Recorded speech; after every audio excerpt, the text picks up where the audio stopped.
arte ng mga housemates kapag merong dagdag hamon sa kanila si Kuya. Katulad na lamang ng nakikita nyo ngayon, may mga pumapasok sa eksena. Nandito kasama ko ngayon ang dalawa nating kakuntsaba at meron silang secret cast. Handa na ba kayong dalawa?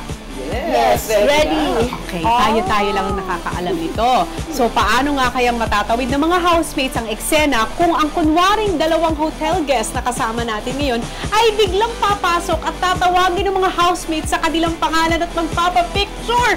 Naku, wag na wag niyong palalampasin yan. Dahil titingnan natin kung madidiskaril ang mga housemates o magmananatili sila in character. Ang lahat ng yan sa pagbabalik ng Pinoy Big Brother, Lucky Season 7.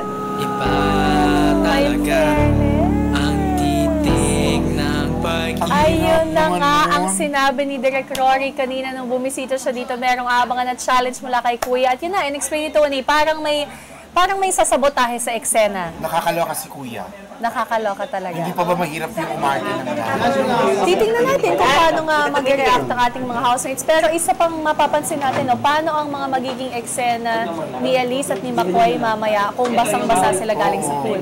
Mabilis ang blow dry ba yan? Kasi Elise hapon, nagkulot pa. Yes. Hindi na natin alam Pero talaga. curious ako, sino ang bibiktimahin ng mga kakutsaba ni Kuya? Yes, aling eksena, yan ang isa nating dapat abangan. Okay, naka-standby na ang Maclis dyan sa pool area. Pero itong isang nakita niyong eksena na sina Direk Tak, yan ay nasa labas lang mismo ng kwarto kung na nasa ito. kami, pagbaba ng kamang to, ayun pinto, andun na sila. Ayan na sila agad-agad. At ano si Tanner? Charap lang. Wala si Tanner dyan. Nasa Ito saan yung naman, office? isa pa nating dapat abangan. Siyempre, nasabik yung mga Tanner fans kahapon, pero wala silang nakitang eksena ni Tanner. Kaya today, hindi lang basta-basta eksena ang mapapanood ninyo dahil si Tanner ay tulad ng sinabi ni Direk Rory na binigyan ng script kaninang umaga lang. So, paano niya haharapin ang challenge? Siguro naman hindi sa kanya yung sabotahe, parang sobra-sobra na yan. Kawawa naman si Tanner. What if ikaw yung sinabi yung sabotahe kay Tanner, gagawin mo? Sasamantalahin mo na? Oo naman, Tanner. At matutuwa ang mga corner fans dahil mukhang ang eksena, ang added scene ni Tanner ay kasama si Cora. So bakit naman magkikita ang ex ni Kim at si Ate Carla? Yan ang hindi natin Nagka-twist sila ni Carla. Tingnan natin. Nakakaloka ha. At muli, Ang dami na naka-live sa atin sa Facebook at saka sa ating pinoybigbrother.com/livechat. yes, Sabihan niyo yung mga maraming friends niyo na salamat. mag-online din kasi ang daming mga bonus na makikita dito sa online. Siyempre, habang nakatutok sa ABS-CBN. Yes. Okay, ang isa pa na, ang ilan sa Uy, mga... may nagsabi na naman sa atin. Ano? Sabi ni Larky Hote Hudan, please naman pag nag-live na, quiet na please, Bianca and Darla. Sorry po.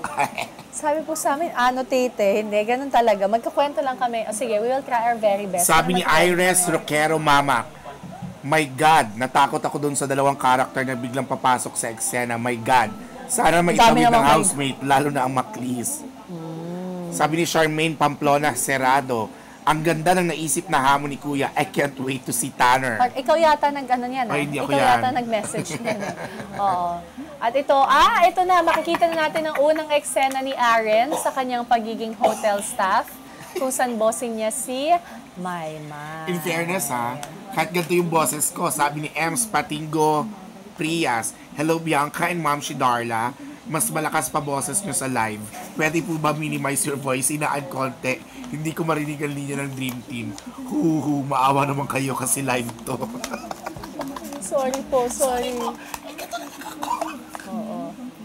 Oo. Ayan, tinan mo, parang hindi kabado talaga si McCoy at si Elisa, kahit medyo ang eksena nila ay kargado ng emosyon. Pero ayaw nila magtinginan. Kung tumingin, pagilid. Pero ang napansin ko, tinan mo itong naghihintay na sila, wala silang script na parang rene-review. Bakit? Baka dapat pagsabak nila, handa na talaga sila, alam nila talaga lahat. Kanina, di ba, nakita natin nung nag-live tayo ng mas maaga, lahat sila halos nagbabasa ng script maliban lang kay Nico, kay Yong, parang lahat sila talaga nagbabasa. Pero sa normal teleserye, pag nakakita ko ng taping, pag may cut, pag naka-break, yung AD nakalapit, sa artista, nire-review. Pero ito pala. Iba kasi talaga pag live Sila ang ginagawa nila habang naka-break, na totoong naglilinis. Yes. Baka para in character na. Ito naman dalawang ito, nagmo-moment. I guess wala silang change costume kasi as is Usapan basa sa pool sila Oo. Pero iba talaga nga pag live drama, tinan mo, wala nga sa kanilang Si Edward review ng pool. script. Yes. Hapa. Uy, pero in fairness man to Edward, dahil laking Germany siya na wala namang mga house help doon, sanay talaga ng household Parang gusto ko tuloy chores. lumabas ng pinto at makita sila. Or si Tanner lang. Makipag-selfie kaya ako. Charot. Kuya, dapat daw si Darla yung binigyan mo ng task na magsabotahe.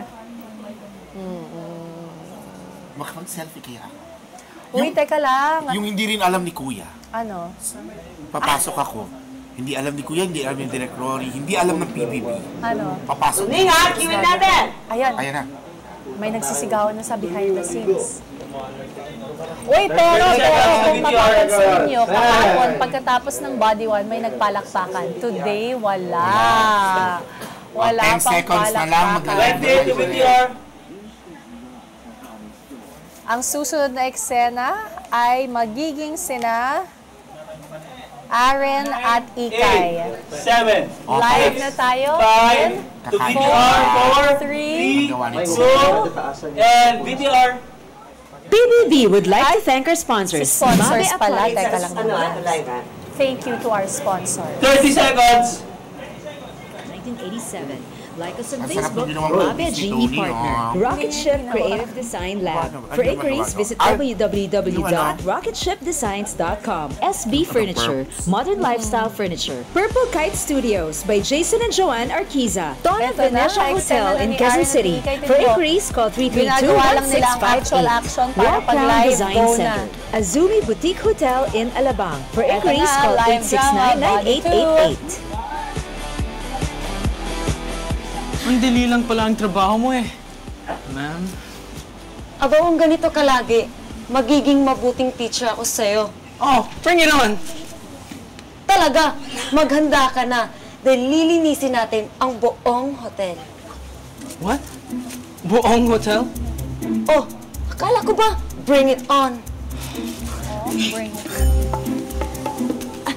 Good evening po, ma'am sir. Hindi mo dahil pinakabahan mo sa kanila ba papasok? Oh, may dumaang guest, di ba? Yeah. Ba't ka nakabusangot? Hindi dapat ganyan. Whatever. Oh my God, sa kanila. Nakikinig ka ba? Alam mo kami, hindi namin dinadala yung problema namin sa trabaho namin. Kahit pagod na kami, bad trip o kumakalam na yung sikmura namin. Kahit kapakiramdam namin, pasa na namin yung mundo. Mamaya may dadaan ha, humanda ka. Oh! Baby! Andrew! Anong ginagawa niyo dito? At ba't di naman nalaman na nandito ako? Tinanong po namin sa baba sa hotel. Tika, relax. Sinasamahan ko lang si baby para sa project niya. Di ba, baby? Opo, Huwag tawan mo si baby. Maka-baby ka, iba yung dating nun na. Kasalanan ko ba na baby ang pinangalan ni Aling Lot sa kapatid mo? Ate Ikay, huwag ka na mag-alala. Talagang nagpasama lang ako kay Andrew. Kailangan ko lang kasi mag-interview para sa social studies namin. Eh, malapit lang naman yung hotel, kaya dumaan na kami.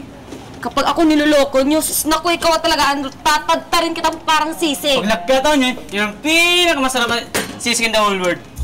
Wait. Sorry, did I get this right? You two are sisters? Oo. Ikay, what happened to you? Wow ha? Wow lang talaga! Magtabaho ko na nga ako dyan. Oh my God, sila nga. Teka muna, sapulan muna sila ng greetings sa malaman ko kung tama bang ginagawa mo. Uy, Sino ba to? Ay, grabe. Wait, Guy, I'm sorry, the guests,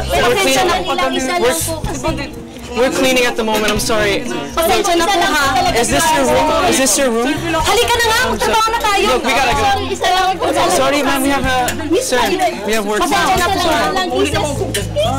Magpasensya na po ha. Galing naman ni Edward. Bakit? Wala. Naisip mo talaga na magpapakamatay ako? Aba, ibang balo dyan sa pag-ibig, kayang gawin yun. Hirap ng emosyon kanina.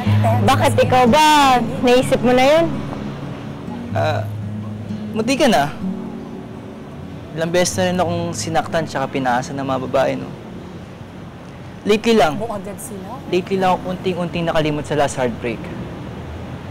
Kasi may nakita akong babae. Sa province. Pero taga Maynila siya. Tapos alam mo ginawa ko? Pinicturean ko. Tapos ito ngayon, nasa Maynila, asang-asa, na mukhang tanga, na makikita ko siya.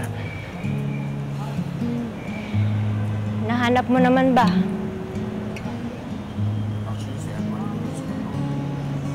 Hindi ko na siya hanapin.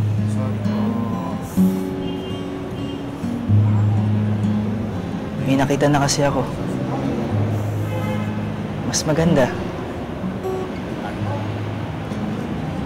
At gaya ko, nasaktan din.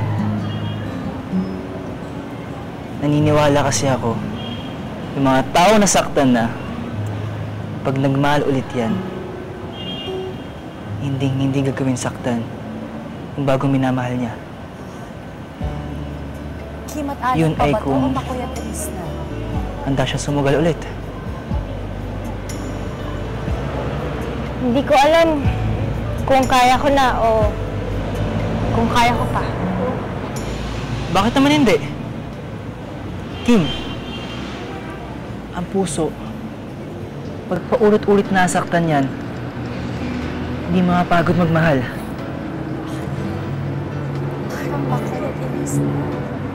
We were so happy. Akala ko nga, siya na yung forever ko eh. Until one day, nahuli ko siya. May iba pa pala siyang babae.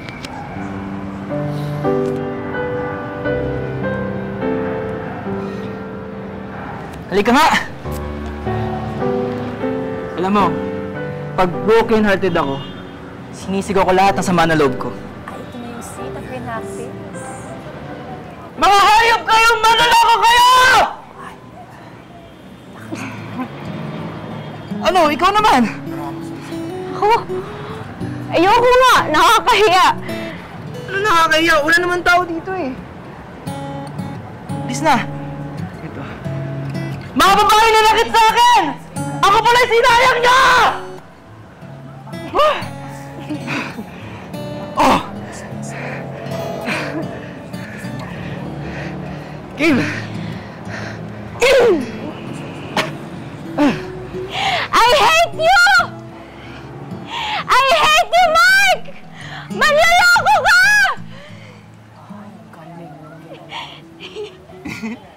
Go! 5 years! 5 years! Tapos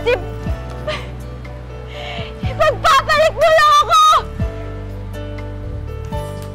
At ako naman si Ewan na hanggang ngayon, umaasa pala na babalikan mo ako!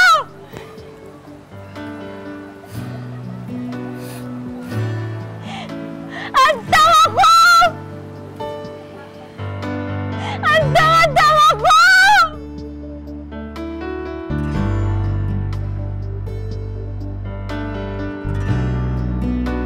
Minahal kita! I gave you everything! Tapos ganyan, ipagpapalit mo lang ako! Ano pa bang kulang, Mike? Ano pa bang kulang? Ano pa bang gusto mo? Ano pa, Mike?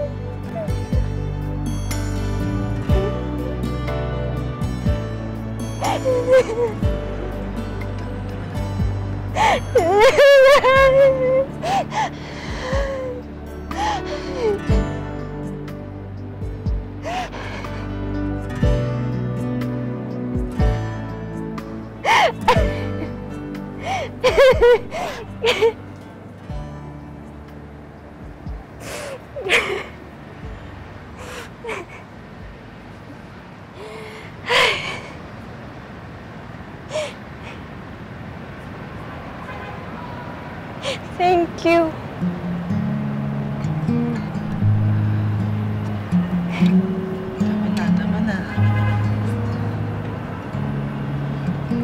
umiyak.